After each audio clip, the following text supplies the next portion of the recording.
Greetings, Patrick here, have Cheater Will View, 8 questions with. And once again, we're battling the demon that is known as StreamYard. I hit your interview, Shauna, and for some reason, which is interesting since your name is on the top and it's on the bottom, but Right. somehow that one got looped into where ours is. So we are up and running here finally. I had not have to go back and rebuild that interview that I was doing it is on. I have to go back and rebuild it, but it's okay because it gives me a chance to basically say to you what I was saying beforehand. Um, I'm glad you're here, Thank you. and I I caught what was going on in a Facebook film group, and you were telling the story about somebody walked up to you and was not taking you seriously because you didn't go to a big fancy makeup school. And Right. I caught that. And between that and another incident you mentioned, I caught that and going like, you know what? I got to go talk to that person because she's not afraid to state what's going on. Right. Uh, and and I just wanted to sit there and give you a platform and some press and talk about your craft. I've seen your pictures. I asked you to send me some pictures. Um, Phenomenal work. Thank you so Phenomenal. much. Thank I you. can't even imagine. I mean, the one that caught me while I was looking at it last night after you sent it to me, the one with the zipper right here in the chin and they're going around Yeah. the head. I Um, was like, it's just that was off the chain. Thank you. Um, yes.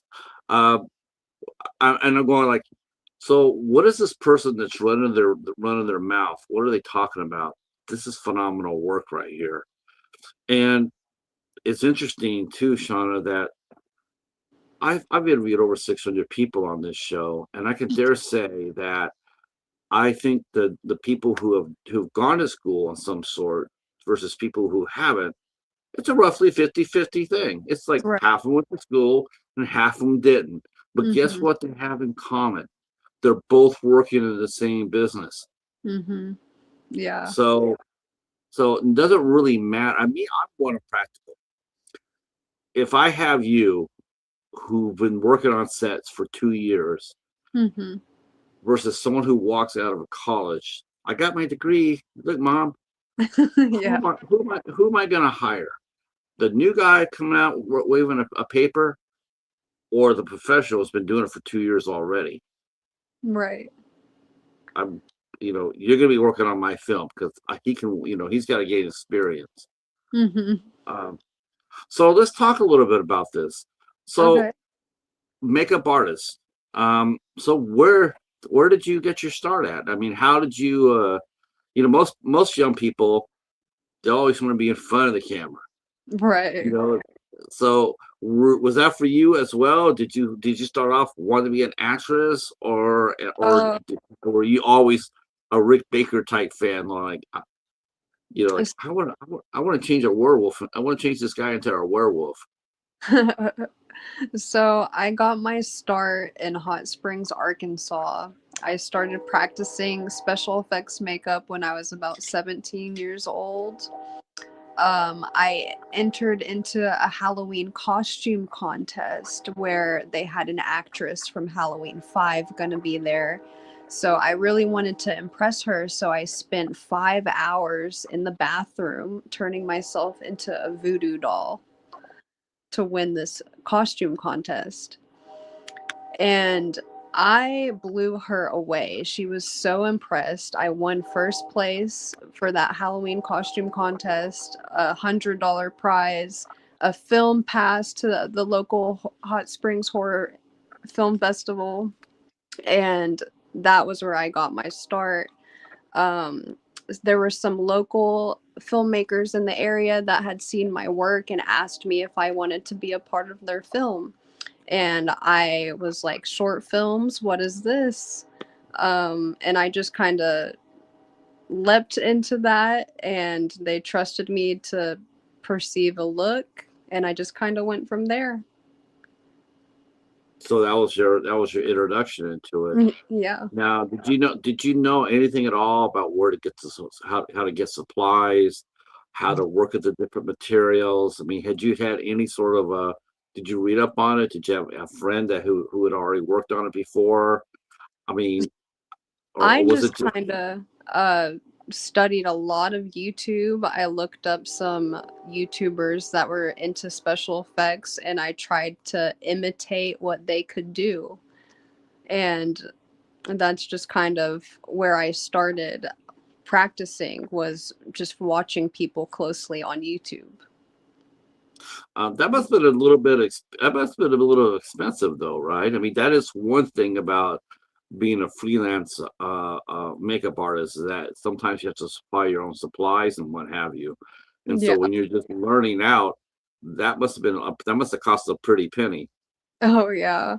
I mean, it's really hard to get certain special effects makeup. There's like the higher end and the lower end of things, and it can get very pricey, specifically when it comes to different types of adhesive that you use for the skin. There's latex and Prozaid, and one works better than the other, and you really just gotta um, just work with all those materials to see which one sticks well, which one's going to be have the better effect, what's more colorful, what's more dull, and it can get pretty pricey. Let's see. Hobbs, our good friend Hobbs is here. What is the name of these film groups? I want to go see what the fuss is about, folks. Yeah, I'll send that to you, Hobbs, after the show's over with for sure. Yeah, yeah. You know what? It's sort of interesting. It seems like the last, before I would have, I didn't have any spice at all, But it seems like, as far as the independent folks, but it seems like within the last 3 months, and I think I know there's a reason why for that. But man, it does seem a little spicy in some of these groups now. Yeah, yeah, it does. People, um, yeah. So I will definitely share that with you, Josh, as soon as the show's over with. Um, we're not going to name names per se. I will say that somebody did contact me about doing an interview, and that's not going to happen at all. Um, and yeah, let's see. It's fine. I don't need the information. I just don't use. Oh, yeah. No, it's in Facebook, Hobbs. This happened in Facebook. So, so here you are. Got all this stuff. Was your first model you? Did you? Yes. Were you? Yeah, I had a feeling about that. I had a feeling. I think every makeup artist does that. It's like you Yeah. ask them, who was your first subject? Uh, it was me. I Yeah. did it. So what was it like? Oh man, I would get so frustrated at myself when I couldn't get it right. And I would spend hours and hours in a bathroom applying layers and layers of latex, makeup, anything I could get my hands on, and it was draining. Um, but the end result was pretty cool because I managed to impress myself. And that was really cool to see the final look and to be like, wow, I actually did that.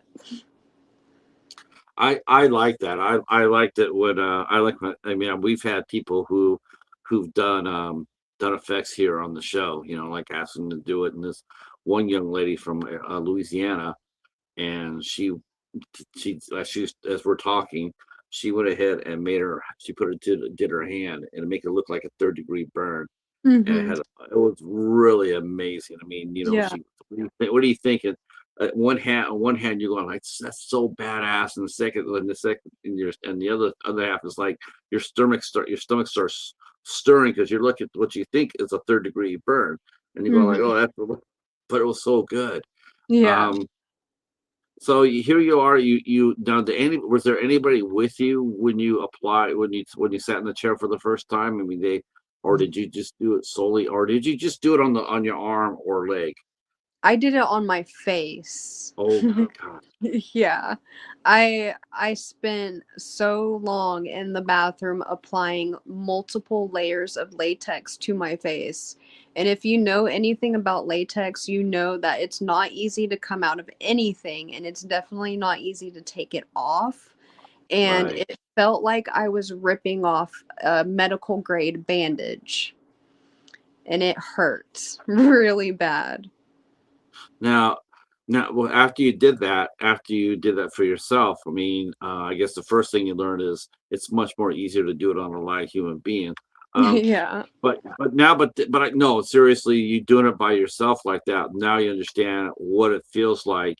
When your subject's there, they're going to feel the same way, as you did. So I'm sure that helped you scope your, shape your skills, Yes. like, make sure I don't hurt anybody. So Right. what are some of the steps that you learned to not do that, to not hurt anybody? There's so many different types of skin preparation. Making sure that the person isn't allergic first to any of the materials that you're using, which is the utmost importance. Making sure that their skin is nice and moisturized so that if you are applying something as harsh as latex, that it can easily come off of their skin. So those are just some of the things that I've learned along the way to make it a lot easier for both parties. So was there any movies or makeup artists that inspired you? I mentioned Rick Baker, and I mentioned Rick Baker. Maybe Tom Savini. I just learned about Jack Price Mhm. from the Wolfman. Do you know Jack? Okay, Jack Pierce. Jack. That's incredible. Why am I not surprised by that? That you knew that Jack Pierce, who did the first Wolfman. I was watching how he did his technique and how he did it was an amazing. He was an amazing makeup artist. Was there anybody that influenced you that you looked at their work and said, this is what I want? At least I want to aspire to be like this. Yes, absolutely. And that person is probably Eli Roth. Um, Nice. yeah, I love all the gore and all the effects that he does in his films are just things that I can only dream of, like just crazy effects. Yeah, he does do a lot of really. I remember the first time I saw a Eli Roth movie. A lot of people, what's your first Eli Roth? Mine was Cabin Fever, like I'm sure a Yeah. lot of people were. Um, Mhm. and of course, the most infamous scene in that movie was Serena Vincent shaving her legs. Oh, yeah. Yeah. Oh, it's just, Yeah, it makes your skin crawl. It makes your yeah. skin crawl. Um, so I mean, that's a good one. Plus, he makes some pretty decent horror movies. He's been known to slice and dice them up with the best of them. Oh, absolutely. Is he one of your favorite directors as well? I would say my favorite is probably James Wan. Yeah, you guys, the guy's had the Midas touch right now, Yeah. for sure, for sure. Yeah. But I like Eli Roth. I liked him. The only movie I ever saw his that I didn't really like too much was, and it was weird because it was for this reason. But the Mhm. one I didn't really like too much was Hostel, and the Yeah. reason why I thought the makeup work in that was poor. Yeah. Am I right? Am I crazy about that, Yeah, Shauna? I it mean, was a little bit off, yeah. yeah. Okay. Look at that. A professional has a professional makeup artist has told me that I am not nuts when I say the reason I don't like it is because the makeup is. There's one scene where it's like the nose or something. It's like stretched way the hell out like this. I'm Yeah. like, what is that? Yeah. Yes, please. Thank you. Smash that like button. Mike. All right. What's going on, Mike? Glad you're here, Mike. For the movie addict is here. Thank you for coming in. Thank you. Um, Yeah, that's thank you for qualifying that because every time I say that, everybody says you don't like Hostel. I said no, not too much because the special effects aren't that good. You're Yeah. crazy. No, no, I'm not. Um, so so here you are. You and no interest at all in acting, right? You just want to go in there and do gore Right. and right. Um, okay, so let's go to your very first movie. How did you get onto your very first set? Who's how that happen? Were you recruited? Did you know somebody who was already on the set? Did you get it from a group? So I was at a film festival, the same one I won my costume contest at. And this local director came up to me and asked if I would be interested in doing zombie makeup for a short film. And I was like, that would be so cool. I've never done that before. Let's do it. And that's kind of how I got on my very first set. That would be Love at First Sight, right? Yes, Love at First Sight, directed by Okay. James Kendall. So, very nice. Shout out to the director. Very classy. Thank you for that. So here you are. So he says, "Okay, I want you to come out and make zombies." Um, the zombie makeup. It seems like to me, like, and this is just shows you, maybe I'm just too much of a fanboy, but it seems like zombie makeup is the overwhelmingly favorite makeup of artists to do. Is that the Uh, truth? Zombies I are your favorites? I personally think so because there's just so many different types of zombies. You have like the white pasty zombies, the green zombies, the gray zombies, and there's just so many different techniques you can use when creating that type of creature. So I personally think it's definitely a favorite. A good friend Jerry is saying, Shauna, your skills are amazing, very talented. And yeah, and I agree. I said you have skills, Thank for you. sure. Yeah. Um, so here you are, and how many people did you have to do makeup for Love at First Sight? Oh How many man, I zombies? think there was about, from what I can remember, 5 or 6 zombies that I had to do within a short amount of time. And that was really challenging for me because it was my first time on set. I was worried about how they were going to look like, if I was going to mess up, if the director was going to be happy with my results. And so a lot of those went into factor when I was creating each one. But as I got done with one and went to the next, I just got better and better each time. So the film turned out to be really good. And so there you are. You're on your way. Yeah. What did the director say to you after the movie wrapped up and he took it to post production? What did he say to you? Did he? I mean, was he grateful? Did he say this is badass? Oh I mean, yeah. because in a way, yeah. So, because in a way, he gambled too, and Mhm. looked like, so I was wanting to know if he said anything like, "Man, thanks for making me look good," or in this case, thank you for making me live like a living dead person." Uh, Yeah. uh, So he definitely was like super thankful and like super in awe of what I did. He actually took that film and submitted it into many international film festivals across the United States. And he had won an award in Texas for the film for Best Zombie Short Film. nice. Yeah. It was That's really cool. cool. Your very first film, and it wins awards. So Yeah. that validates you. I mean, you got to be, when you hear this, that's got to validate you, like for the choices that you made. Like, okay, I want to be a makeup artist. I just did it. Mhm. Won an award. Got seen by thousands of people. Yeah. I'm ready. Um, so now, what city are you based? Now, have you always been in the same city you're based in now when you So started out? I have lived in Arkansas my whole life, but just recently I upped it and moved to Pennsylvania. So I'm now located in Pennsylvania, about an hour away from Pittsburgh. Okay. That's pretty good territory. There's a lot of filmmakers up in that area. Oh yeah, I've Uh, already met lots of great, talented people. are you going to go to Gross Fest? I haven't heard of that. Oh my gosh. So Tom and Tim Gross, they're out of Pittsburgh, and you know what? I'll add you to the group. I will ask them to add you to the group so you can go in and meet a lot of really, really nice people. Okay. And yeah, and I think Gross Fest is at the end of July, the first day of August. I'll double check on that too. Okay. Super, very, very affordable, and they have a ton of working actors and everything else. Super nice people.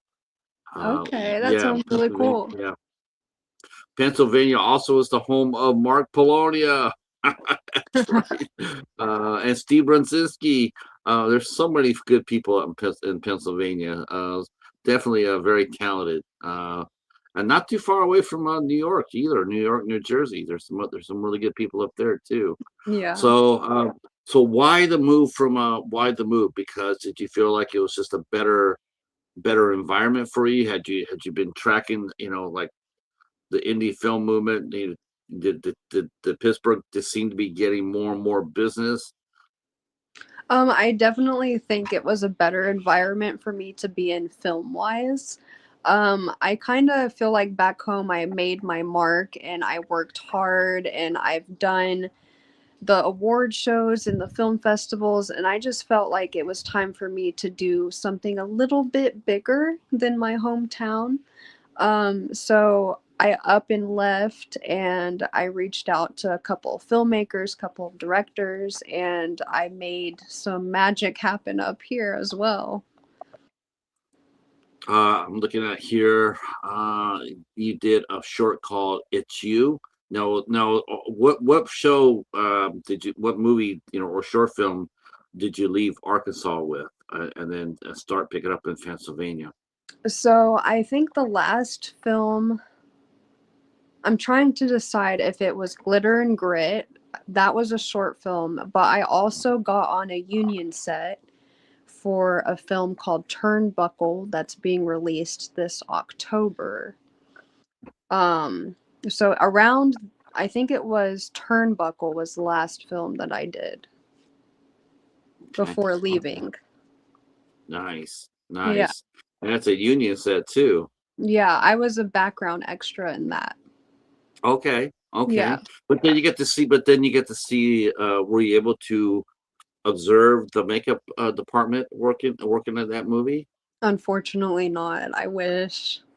Oh, okay. Okay. Well, you know what? There's always the next one. Yeah, that's true. Always the next one. So I'm one of these people too. I am a huge, huge fan of short films. Mhm. I think short films are lifeblood of any filmmaker. Yes. Um, do short films and build up until you do features. Mhm. Um, I it's pretty rare. Let's see. Let me go over here. Something popped up in the chat. It says, oh, okay. So there might be a couple of questions because people are still finding this. There might be a couple of questions I might re-ask you here, Okay. but um, but Jerry wants to know what got you into the line of work. Was there any, well, we can make this into a original question too.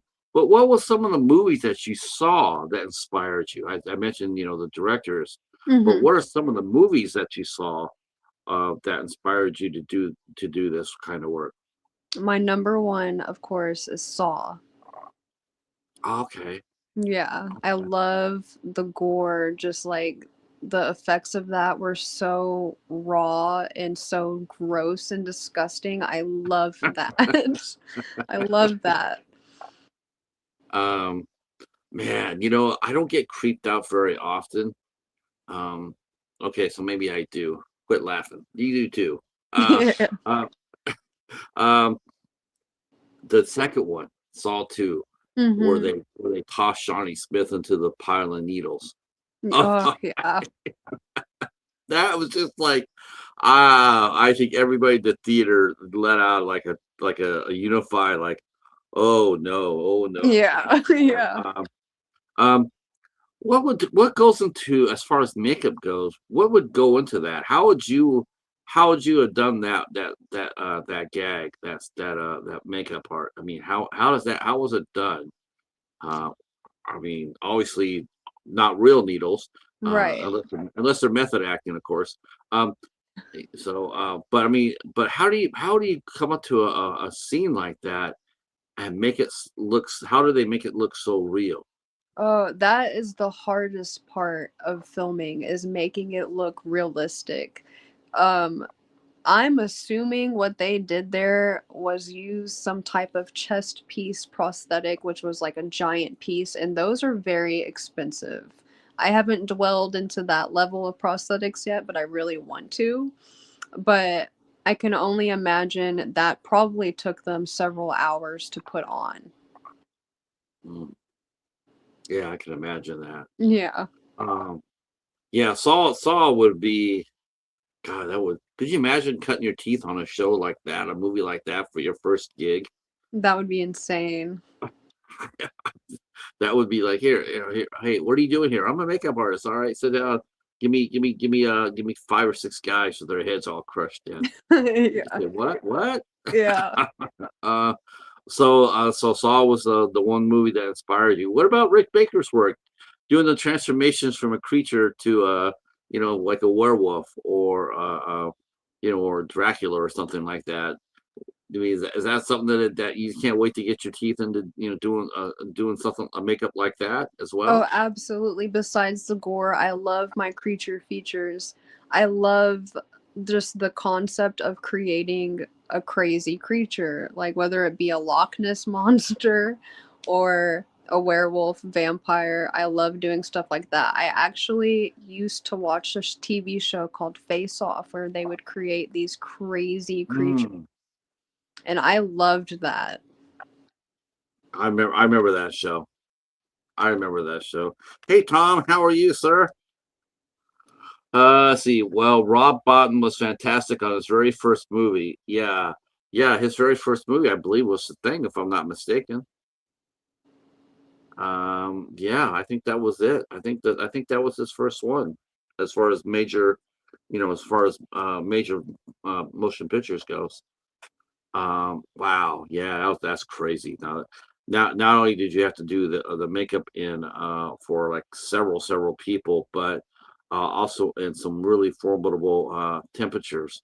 What has been the hardest? What's been the hardest set for you to work on in terms of weather, and how do you compensate for bad weather? Like, if it's rainy or cold, or how can you just move everything inside of a van or a building, or sometimes you just have to throw a tent over it and just keep going? Oh man, so the probably one of the toughest sets I've worked on was Between the Living and Dead, directed by Chase Dudley. We were out there in 90-degree weather in the woods. There were a lot of ticks. Oh, It was awful. It was, and then I remember one day we were up on this giant hill and we were filming. It started to downpour with rain. And so the first thing we're worried about is protecting those cameras and equipment. We had to haul everything inside this giant tent and just wait it out. what was your experience like working with Chase Dudley? Who's some of your favorite directors that you have enjoyed time with? Chase Dudley is definitely one of my favorites. They are so humble. He is so humble, so kind. Um, Definitely funny on set. He gave me my first opportunity to work in Kentucky and get part of the Kentucky film community out that way. Garrett Brenneman back home in Arkansas. He's a really cool dude. He does all types of short films and enters them into film festivals. They're probably some of my favorites. Local And independent. now I want to go back to a couple of things here. So, I want to, catch up with folks here in the chat. Yeah. Um, so the set of the movie that you're in, if you maybe could set this up for us, how did that conversation happen? Uh, where somebody thought they had the right to come up there and question your abilities, what even though you had already proven yourself. Was it just out of spite? Was it out of jealousy, you feel, that someone would say something like that? Were they just trying to be an asshole about it? Or, or did they just feel cocky, about their own abilities? Like, I went to school. Okay, great. That's good for you. It's not for Yeah. everybody, but. Um, were you surprised by that, by that sort of discussion? Because I'm sure that doesn't happen all the time.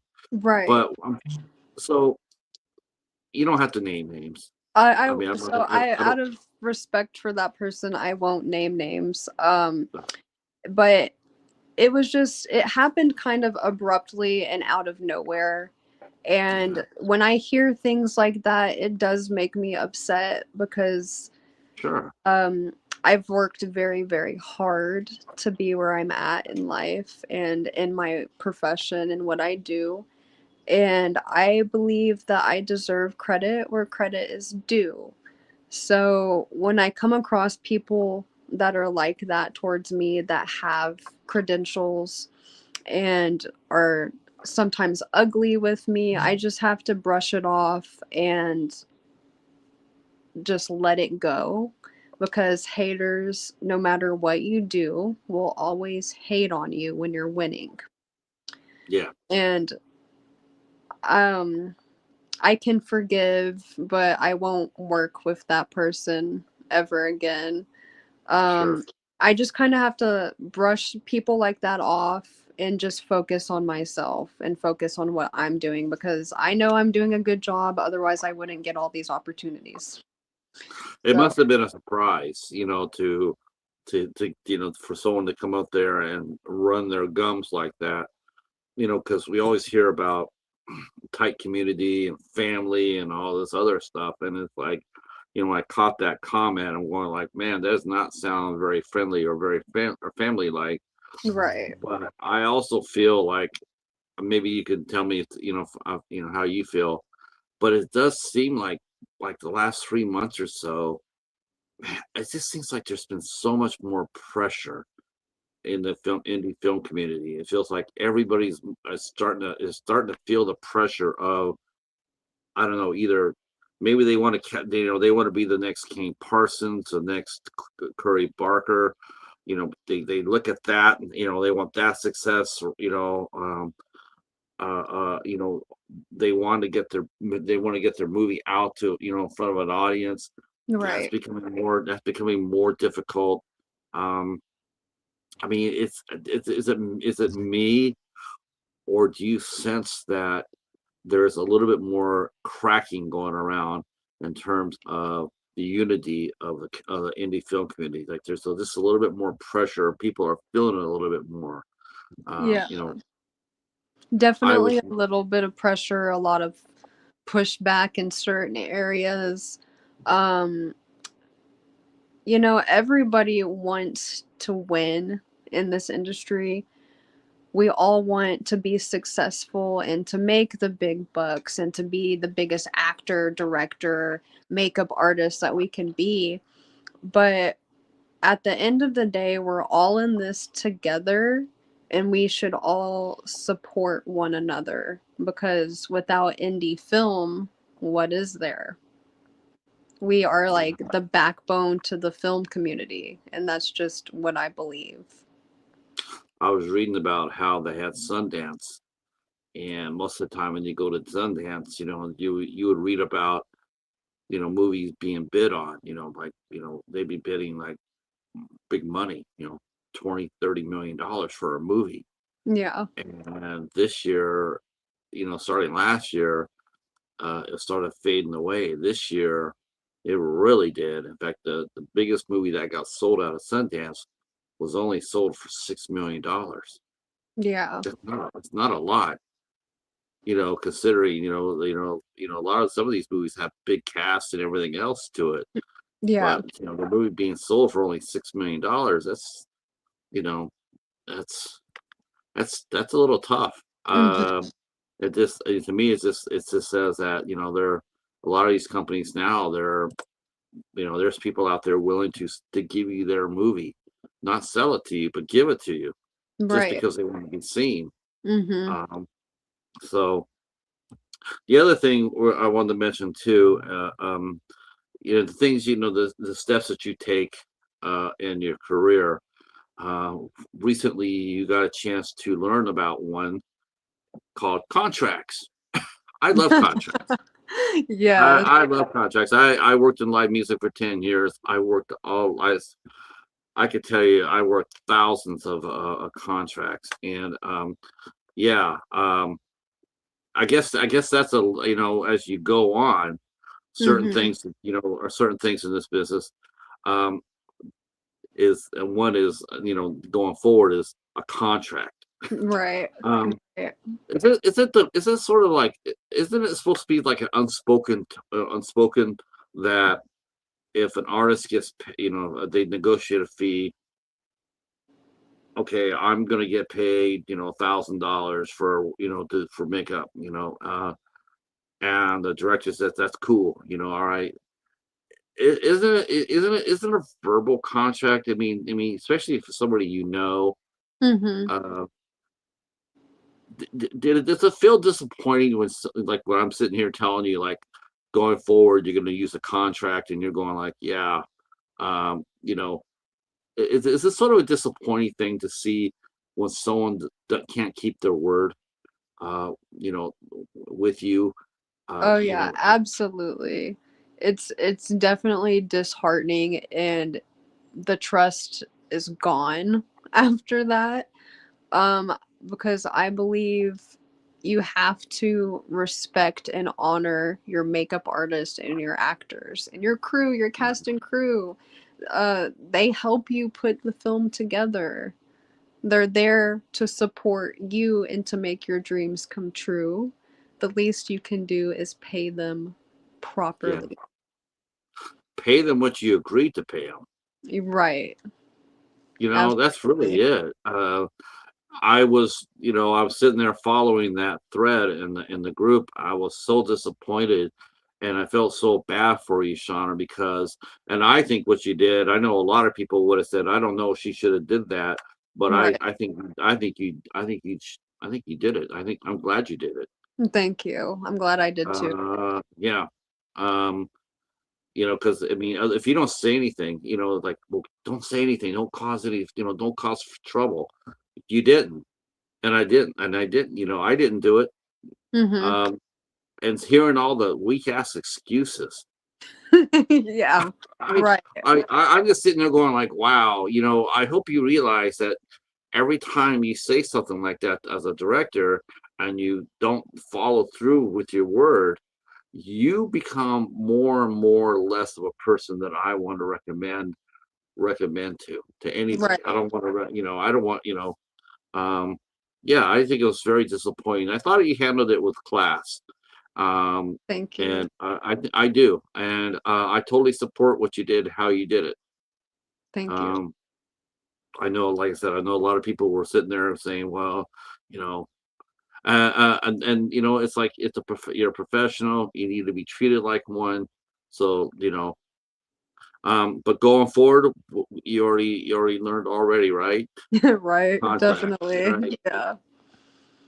Um, now, does that happen a lot in indie movies, where things, like maybe not a good crafty table, or do you negotiate budgeting? Do you negotiate to get your supplies for the movie?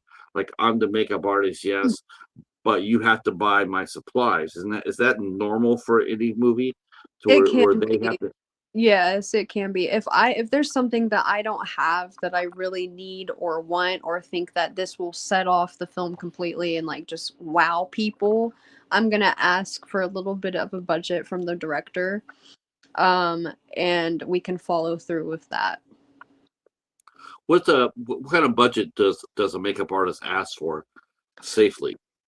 Anywhere from, I would say, 400 to 1,000 plus. Okay. Uh-huh. And they turn around and said, "Not a problem. We'll get it for you." That's Right. cool. That's Yeah. cool. That's another validation, right? Right. Instead Yeah. of sitting there, instead of sitting there going like, I don't have that money anymore. But then they turn around and say, no problem, Shauna. What do you need? Yeah. "Ah, Yeah. that's just gotta make you feel really good. It's like, okay, they believe in what I'm doing and how Right. I'm They doing it. trust me enough. Yeah. So back to our body of work here, because I'm going to go talk about some of these things because these things look really fun. Um, I know you got Revelations of the Damned. Yeah. Uh, Directed that's by coming up. Vince Burkett. Yes. All right, so that sounds like pretty. It just sounds like this sounds like another zombie movie. I can't tell you what it is, but it is not zombie. Okay, okay, because it's just like Revelations of the Damned. Yeah, that sounds like a zombie movie. Then you got the fight.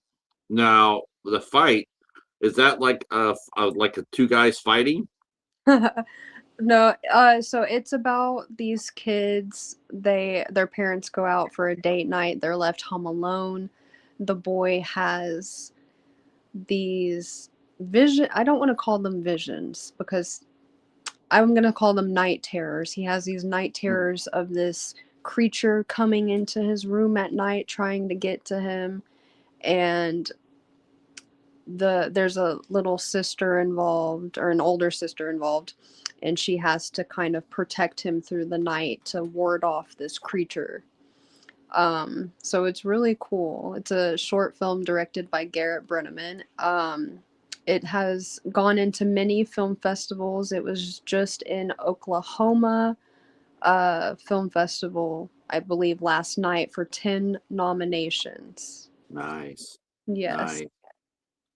Um, yeah, I like those things. You like the creature features. Yeah. Now, what makes a good creature feature?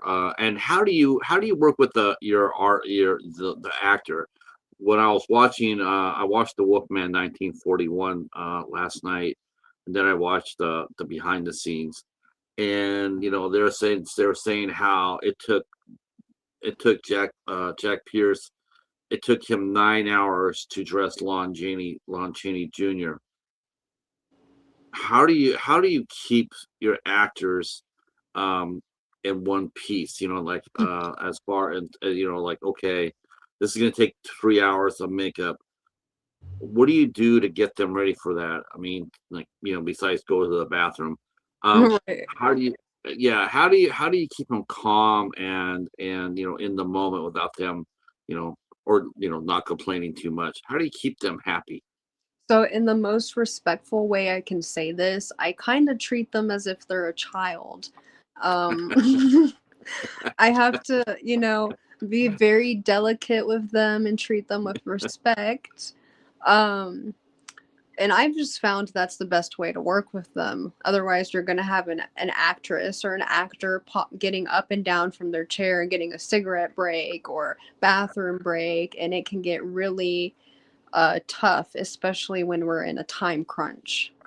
Um, so I just nicely respect their space and ask them, like, hey, I'm going to get in closer now to your face, or hey, I'm going to be jabbing at your face with something.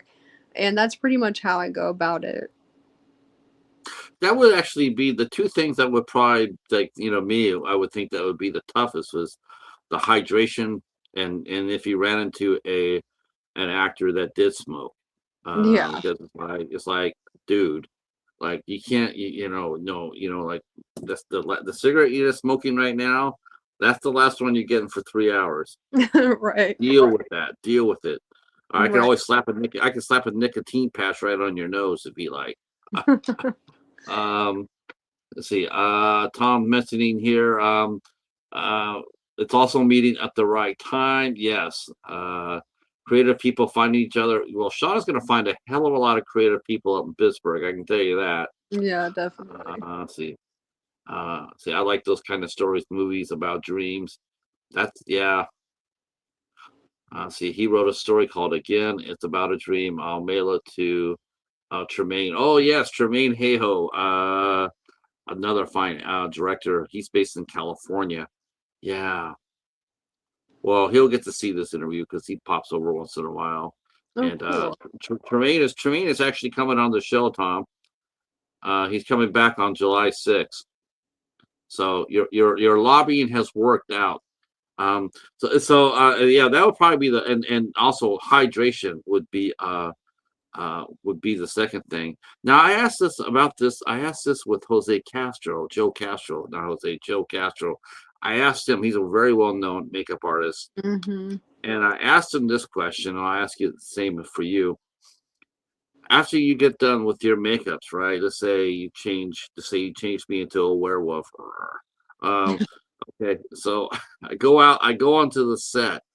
Do you stand by there and watch me work at with a bottle of water in your hand and maybe a wet cloth, just in case the makeup, I get overheated from the makeup or something goes wrong, and you're able to go in there and make sure I get hydrated. Do you makeup artists do that? Is that part of their job, Oh, or do you have to absolutely. wait? Okay. Yeah, I definitely will be right there in on the action with the actor with a bag full of makeup wipes, water, brushes, glue, anything I can possibly think of that I would need for that person. Uh, Now, have you had anybody go claustrophobic on you? No, that has not happened to me yet. God, because it's like I don't know how I would feel if I'm sitting there getting the all makeup and somebody goes crazy and they like start clawing it off. Like I can't breathe, I can't breathe. It's like yes you can. If you can say you can't breathe, you're breathing. I Uh, I think probably the hardest thing that I've like come across when it comes to that situation almost is putting contact lenses in an actor. oh yes, yes. Um, I think the most craziest thing I think I've ever seen in a movie was probably A Clockwork Orange, where they Okay. held Malcolm McAllis down. Remember they put his eyes out like this. Yeah. They had an optometrist there to oversee that. Put drops in his eyes, keep his eyes high, liquid. He's sitting there, and it's like, yeah, that was probably the most weirdest thing I've ever seen as far as that goes. Yeah. Um, yeah, making a contact lens is that. Ooh, that's gonna be. Is that the hardest thing to apply? I'm gonna say yes. Out of everything I've done, contacts are the trickiest. Okay, so what's your favorite job that you've done so far? I'm going to say my favorite one was Vince Burkett, Relation of the Damned. Oh, okay. But we can't talk about that one though, Shauna. I can't talk about it. What's the one? What's the one? Well, we're not going to do the worst one. Uh, as far as that goes. But I will ask you this: what was the one job that you did where you looked at it and said, "I wish I could have did this." Um, and what do you generally take with you out of every movie that you make? I mean, is there anything because you get copies of all your films. Do Mhm. you watch your work? Do you go back and watch your work and take notes and sitting there going like, okay, I'm gonna do this next time. I'm gonna do that next time. Oh, Do you do that? absolutely. I have a little dry erase board that I write down all my little notes. And I do go back and I watch my work because I want to see what the director sees or what the director of photography sees. And a lot of times I will criticize myself so harshly because I'm like, oh, I could have done that edge down a little bit more, or oh, I could have painted that a little bit brighter or added more blood. I am my own worst critic. Yeah, they say that. Yeah, that's right. The part about the blood part. Ain't that the truth? More Yeah. blood, more blood, more Yeah. passion. Yeah. Um, so as far as that goes, do you have any props that you've made that are in your house, or what do you do with all the leftover props? So anything that's salvageable, because most of my prosthetics tend to fall apart after use. I'm trying to find good ways to preserve them. But I normally store them in a box with a lid. Oh, okay. So they're safely packed away, right? Right. I Right. think I want to like try and frame some of them on my wall just to it looks like a piece of flesh hanging on a wall. I don't know. What do your folks think about your profession, or your Uh, friends and your families? What do they think that when you tell them that you're on your way to becoming a makeup artist, full-time makeup artist? What are their reactions to that? they think I'm crazy. But they're everybody in my life, my parents, my boyfriend, my friends, they're all super supportive of me and they follow every step I do. Even though I'm not home in Arkansas anymore, I still have hundreds of people back home cheering me on, and it's just a really good feeling to have that support system. That's one thing about Pennsylvania too, and that is you're not that far away from Ohio. And man, Ohio has a lot of jobs down there, a lot of talented people down there. I Mhm. think that once you get a couple of movies underneath your belt, the work they're gonna come looking for you. Yeah. Are you ready for that, Shauna? Are you ready to take the next step in or what do you think that you need to improve on? And how are you going to do that? What steps will you take to improve your skills? Number 1, a lot of sleep. Because I I do was gonna, I was gonna say number one would be a damn contract. yeah, oh, yes, definitely a contract. Um, I travel so much and I go on so many different cast and crew on so many different sets with cast and crews. Um, I just try to take things one step at a time because I realize the more that I do, the busier that I'm going to get, the more award ceremonies I'm going to be going to, and film festivals and red carpet events, and it can get very overwhelming. But I have to look at it as there's so many people that wish that they could have what I have, and I am like so beyond thankful for that, and I can't wait to see what the future holds for me. I definitely am not perfect in my craft, but I do want to be perfect. Um, and I'm just going to keep shooting for the stars and keep going no matter how hard it gets, no matter how tired I am, because this is my dream and this is what I want to do. Now, do you feel like, as far as makeup artists go, is it working independence? Do you see it as a boon for women and women of color? Do you feel like there's more opportunities in indie films more than studio films where they might be still operating behind the old Hollywood, hierarchy? Have you found that to be true, or have you ever run any unscrupulous people who might object to you being a woman and a woman of color doing special effects? Luckily, I have not run into that problem yet. Um, from my personal experience, everybody, for the most part, that I've come across has been very supportive and very kind. So, Yeah. Yeah, see, that's what I agree with you because I'm just sitting here and like I said, until the last, because before people sit there and say, do you hear anybody? Do you hear any drama? And I'm like, no, no, I don't hear anything like that. It's all good. And then like the last 3 months, it's just been like, man, really? Like holy, I've seen videos, I've seen podcasts where certain scam artists are exposed mm-hmm. and unscrupulous people, and it's just like I haven't heard any of this stuff till now. Um, but I'm glad to hear your experience has been a positive one so far. Yes, That's very that's that thankful. that's yeah. Maybe you feel maybe do you feel maybe the glass ceiling has been removed and now the sky's the limit to Definitely. It's the now. sky's the limit. There's many opportunities that await, and I will welcome it with open arms, whatever it is. Now, do you have to, like, actors have to audition for parts? Do you have to audition for to be an artist on a film? Do you have to go? Absolutely.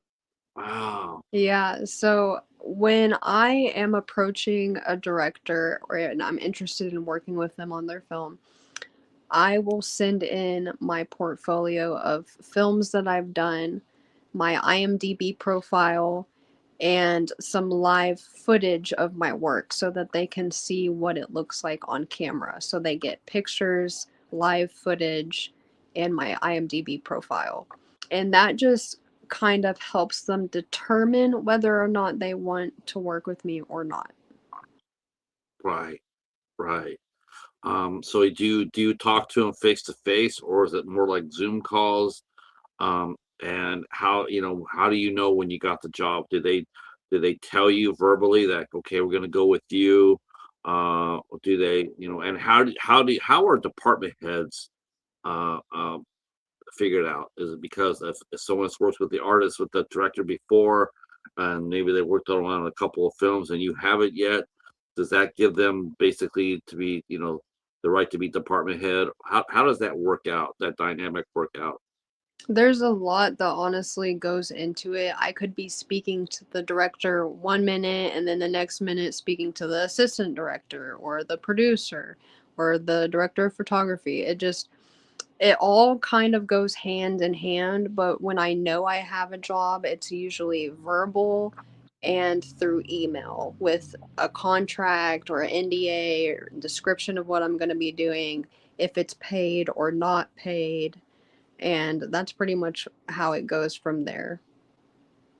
Now, do you get asked still to do things, or back in Arkansas, did you ever get asked to come on to do, do movies for free? Um, what's your response if someone walked up to you today and wanted you to help them out on a short film, and they said they don't have the money for it, but they really want you to help them? Is this something you're gonna do now, or do you feel like you've already paid your dues? Now it's time for them to pay their dues, and this I your I personally think that is a negative mindset to have. Um I have worked for many films for free with getting credit for the film.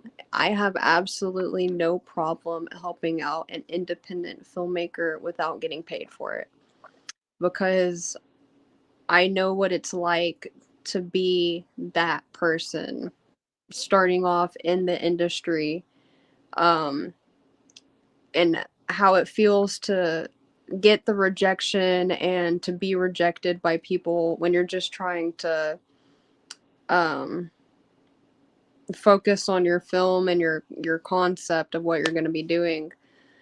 So I don't personally have a problem working with somebody for free. However, that I don't feel um like for example, I don't think that with me working for free that I should be taken advantage of at the same time. right. But normally I just kind of scope out the person, and if they need my help, I have no problem offering my help. That's a good attitude to have. I mean, but you're right though. You don't want to be taken advantage of. I would, I guess with makeup artists, I would sit there and say, I don't mind helping you for free, but the only thing I ask is that you pay for my supplies, because Right. that's out of my pocket. That's the only thing I would sit there and say. I could do minimum for you, $400 for the job. So that's what, Right. it might not be world class, but it'll be effective. I mean, it's a short film. Mhm. But I don't think that work for free, especially for makeup artists, means that you literally, because you're not working for free, you're going inside the hole. Yeah. So yes. So if you were gonna work with a makeup artist and you want them to do for free, know that free might be between a 400 to $1,000 budget. So you have to factor that in. I just feel like any director that's going to make a movie, one of the first things they have to learn, Shauna, is they have to include a budget for everything. Mhm. Like whether you have to feature cast and crew, or give them gas money, Mhm. or lodge them up for a day. Yeah, I don't like the idea of anybody working for free. Right. Uh, okay, let's see. Shauna should collab with Tremaine. Well, I will definitely talk Shauna up to Tremaine, but Tremaine is in California. Oh. So California and Pennsylvania. I don't know how that would work. Um, it would be a great match if the story is great, yes, but let's see. It's always the most talented people that have the least drama on movie sets. You know, I like to sit there and say yes to that, but I can't because I have seen some people that are very talented, and the fact of the matter is they've been told that so many times that they think they're bulletproof, Right. and sometimes they have to be, they have to get that wake up call that no, you're not bulletproof, and Mhm. yeah, so um, because it's about making a great movie together. See, I love the effects in David Cronenberg's movie Scanners. Yeah, Scanners was crazy good. That effect, I'm sure that's still talked about today. Michael Ironside. Have you seen that movie? I have not. Oh my gosh. Oh, you got to put that on your list. Oh, Okay. that's insane. That's one of the best. That's one of the best effects movies ever. One of the most famous ones too. That's a good. Yeah. Let's see. You can make a movie like Scanners with a low budget. Scanners was low budget. Uh, let's see. Hey, Lady Valerie, how are you? And she's saying hi to you, Shauna Marie. All Hi. right, all right. So, what would you, if you could shadow three makeup artists right now, three, if you could shadow them for working on a movie, what three makeup artists would you like to shadow, and why? Morgan McHenry out of Pittsburgh. She is amazing with prosthetics. Amazing. Will I don't know if I'm pronouncing his last name right. Sperato. He worked on The Walking Dead. He is also amazing. Um,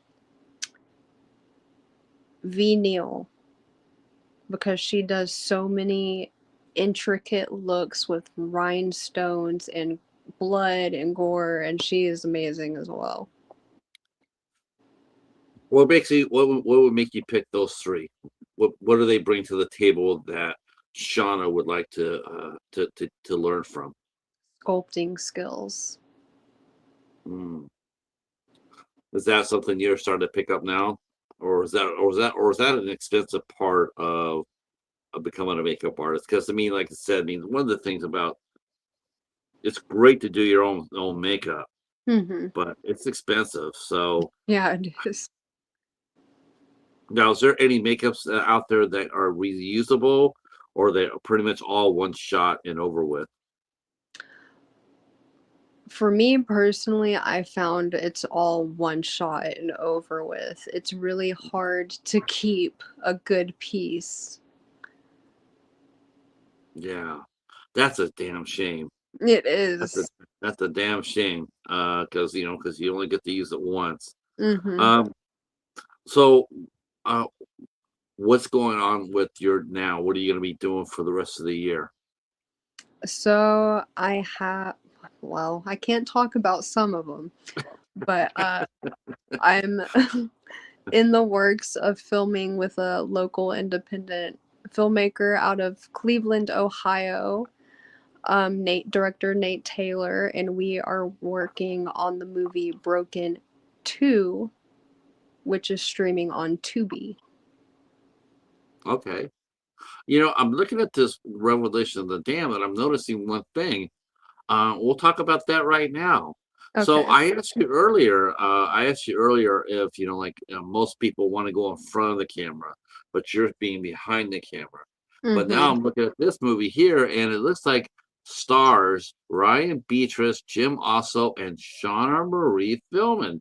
So is this so are you going to be become a multi hyphenate? Are you going to become a makeup artist, visual artist, and an actress, or is this the one off?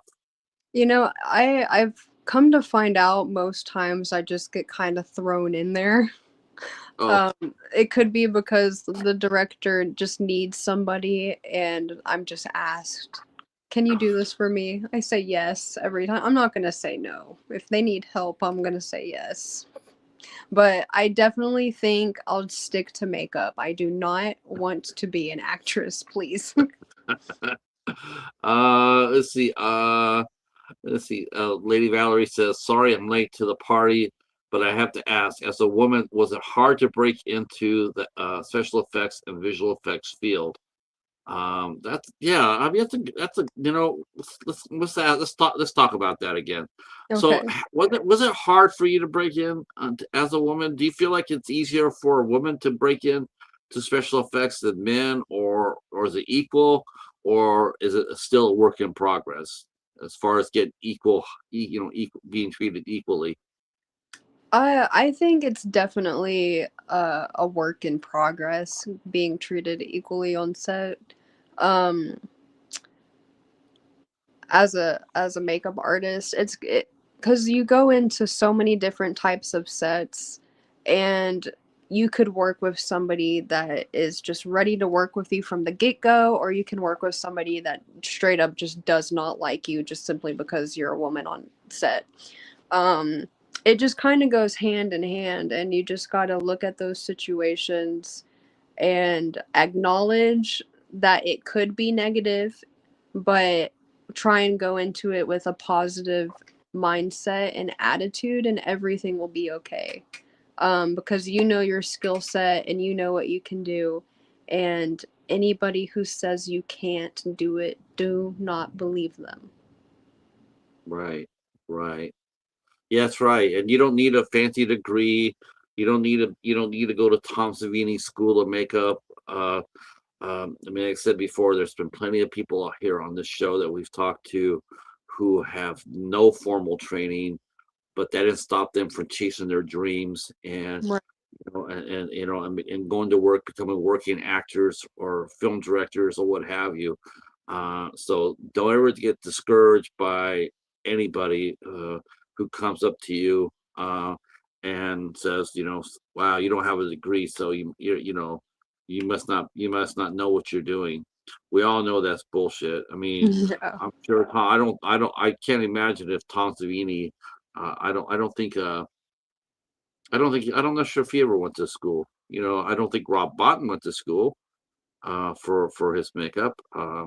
There's plenty of actors that we've had on the show that cut their teeth on a set, and Hmm.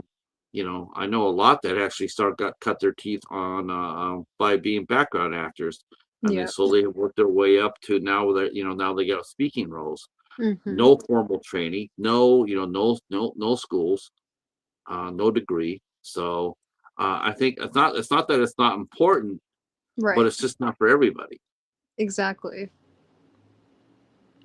See, Lady Valerie says, love that attitude. Yes, I agree. And Tom is still talking Tremaine. Says, I think Tremaine is very talented, but needs to focus more because sometimes he's a bit chaotic. He just needs to do Cat Town too. That's all he needs to do.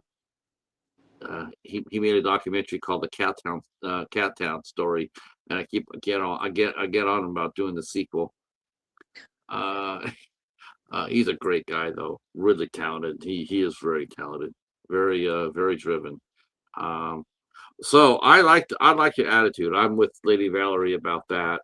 Um, yeah, if you guys have some questions that you want to ask our guest Shauna, feel free to drop them in the chat right now. I know there's four of us watching, so if you have some questions, by all means, and we'll ask her, and she can give us an answer or two. Um, Here's one for you. What's been your favorite restaurant that or your favorite crafty table or restaurant or favorite food experience that you've had on set? And what's been the worst one that you've had on set? All of my food experiences have been phenomenal. Um, I think my favorite one, of course, I'm gonna have to say it was the Union set because you Yeah. got catering, breakfast, lunch, dinner, all of the energy drinks you can possibly want, and that was my favorite part. So no bad tables then. No. See, sometimes a woman's eye is different and could enhance or improve an effect. Does a body? I mean, what's been the worst? I mean, what's been the most difficult? What's been the most difficult person you've had to put the makeup on in terms of their shape of their head, not their attitude, but their shape of the head? What's been the, and how do you compensate for that? So on the fight directed by Garrett Brenneman, the zipper face that I did, that was that Wow. film. Actor Nico Farrow sat in the chair for 4 hours while I applied that zipper up the side of his cheekbone. And it was really hard to do because he kind of has a pointy jaw. So it was really difficult to work with that, with his facial features. Mm. Yeah, that would be. I can understand that. I mean, yeah, that's gotta be sort of hard to get over that. Now I've seen this. I want to ask you this. Like, did you see Maleficent with Angelina Jolie? Yes, How did they make her face look like that? They make it like, prosthetics. is it all prosthetics? Yes, a prosthetic cheekbone. Wow. Now, do you work with prosthetics at this time? Yes. Wow. Okay. Because when I saw that, I'm like, how do they do that? How do they shape her face like that? Hmm. I wasn't quite sure because I wasn't sure how they did that. So it is prosthetics. Yeah, Now, is prosthetics easier to work with rather than mask and tape and glue and hair? As absolutely. I would say so, yes. So prosthetics are your first weapon of choice, so to speak, when you come onto a set. When you Yes. look at something, okay, all right. Now those are more expensive to do, right? Because don't you have to create the mold for it? So sometimes yes, depending on what type of prosthetic you're wanting to do. I find for the smaller ones, you don't really have to build that big of a mold. Okay.